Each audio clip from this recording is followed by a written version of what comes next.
90% of your stress is optional, not manageable, not reducible, optional, and you keep choosing it hundreds of times a day without even noticing. Here is how you choose it. You burn your energy on things that were never yours to control. Other people's opinions, other people's actions, outcomes, the past, the future. Every hour you spend there, you pay.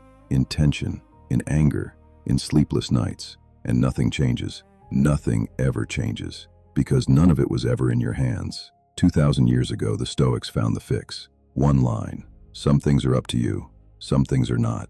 That line is called the dichotomy of control. Master it, and most of your stress does not get managed. It gets deleted. No breathing exercises. No positive thinking. One brutal rule, and the discipline to obey it. Let us begin. Everything in your life falls on one side of a line. On one side is what is yours, your judgments, your decisions, your effort, your attention, your responses, your character. That is it. That is the whole list. On the other side is everything else. Other people's opinions, other people's actions, the past, the future, outcomes, results, the economy, the weather, the traffic, your reputation, even most of what happens to your own body.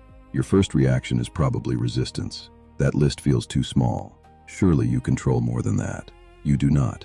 And be honest, you already know it. You have given your best in interviews and heard nothing back. You have been kind to people who stayed cold. You have done everything right and still watched things go wrong. Effort goes in. Outcome is not guaranteed. That is not bad luck. That is the structure of reality. But here is what nobody tells you. This tiny list is not a limitation. It is a weapon. Because everything on your side of the line is untouchable. No boss controls your judgment. No stranger controls your response. No economy controls your effort. 100% of your side belongs to 100% of you. Every hour, every day, for the rest of your life. The problem was never that you control too little. The problem is that you have been fighting wars on the wrong side of the line. Understand what stress actually is. Stress is energy spent on the wrong side of the line. Run the audit on yourself. Last night, replaying the conversation, what they said, what you should have said. That is the past, not yours. This morning, rehearsing a disaster that has not happened. That is the future, not yours. Refreshing the post to count who approved of you. Their opinions, not yours.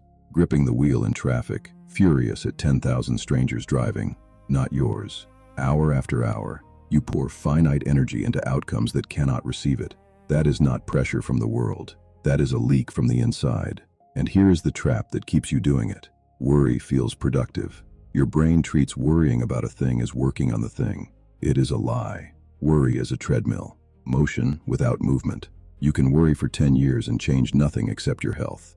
The Stoics saw through this. Epictetus taught that it is not events that disturb you. It is your judgments about events. The traffic does not produce rage. Your demand that traffic obey you does. The criticism does not produce shame. Your decision that their voice outranks yours does. Read that again, because it changes everything. Between you and every stressful thing in the world stands a judgment. And the judgment, unlike the thing, is yours. Which means the exit was on your side of the line the entire time. Now let me show you how to use it. Here is the method. Every stressor that enters your mind now faces one question. Is this mine? 3 possible answers. 3 moves. If yes, it is in your control. Then stress is illegal. You can act. Stressing about something you can fix is just delaying the fix. Do the thing. Now. If no, it is outside your control. Then stress is useless. Not one drop of your anguish will move it.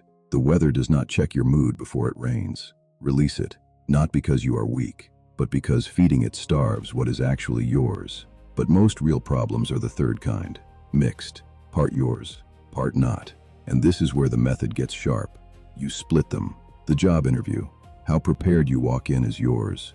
Who else applied and the mood of the decision maker are not yours. Your health, the training, the food, and the sleep are yours. Genetics and bad luck are not yours. Your content, the quality of the work and the consistency are yours. The algorithm's mood is not yours. Your relationship, your honesty, your effort, and your presence are yours. Their response is theirs, always theirs. One rule covers every mixed problem you will ever face. Control the input, release the outcome, pour everything into your part, full force, no reservation. Then let go of the part that was never on your side of the line. That is not lowering the bar. That is finally aiming at a target you can hit. Now comes the hardest case. What about when the uncontrollable does not stay away? What about when it hits you directly? The insult, the rejection, the loss, the failure. Even then, one thing remains yours. The last thing, the thing no one has ever been able to take from a human being. Your response. Between what happens to you and what you do about it, there is a gap. Small, sometimes half a second. But inside that gap sits every ounce of freedom you own. They insulted you. That was their action, their side of the line. What it means, what it is worth, and whether it gets inside you is decided in the gap. The insult is theirs. The wound is optional. You failed publicly. The outcome is gone, unchangeable, not yours anymore. But the verdict on what it means is still yours. Is it proof that you are finished? Or is it tuition you just paid? That verdict is written in the gap, by you. Nobody else holds the pen. Most people live with the gap welded shut. Event, reaction, insult, rage, setback, despair, like machines. Press the button, get the response. Training. The dichotomy of control pries that gap open, wider every day, until something happens that would have wrecked the old you, and you feel yourself choose. The first time you feel yourself choose, you will understand what the Stoics meant by freedom. Now kill the objection your mind is already forming. Is this just giving up? Is this accepting whatever happens? Is this not caring? No, it is the exact opposite. And this distinction separates Stoics from doormats. Accepting what you cannot control is not surrender. It is a transfer of force. Every unit of energy you stop wasting on the uncontrollable gets redeployed to the only place where energy converts into results, your actions. You control the aim, the draw, the release. You do not control the wind. So where does a master put attention? Cursing the wind or perfecting the release? Weak is the one raging at wind. Strong is the one whose entire will lands on the arrow. And understand this too. Acceptance is not approval. You can accept that reality is what it is and still work relentlessly to change what can be changed. But you change it through action, which is yours, not through anguish, which changes nothing. The dichotomy of control does not make you passive. It makes you concentrated. All of you, finally pointed at what all of you can move. Here is how you install this. 3 steps, 5 minutes a day. Step 1, the sort.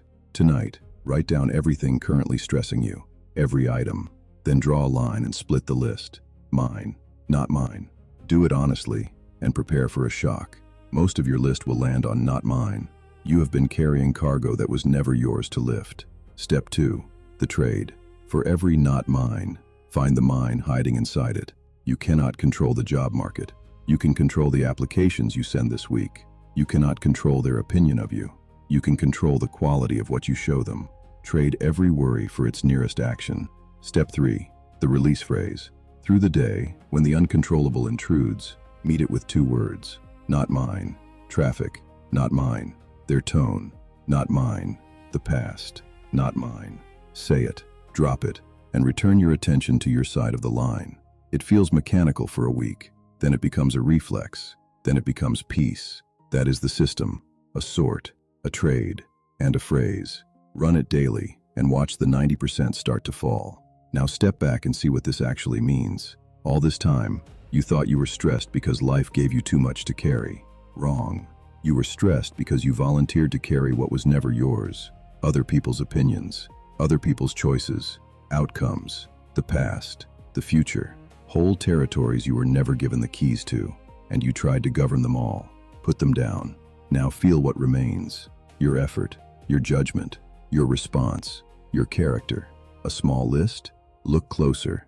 It is a fortress. No recession enters it. No critic gets a vote in it. No betrayal, no algorithm, no stroke of luck, good or bad, touches what is inside. Everything you need to build a life you are proud of is already on your side of the line. It always was. You were never powerless. You were pointing your power at the wrong targets. So here is your command for today. Not tomorrow. Today. Take your single biggest stress. Run the sort. Find your part. Act on it fully.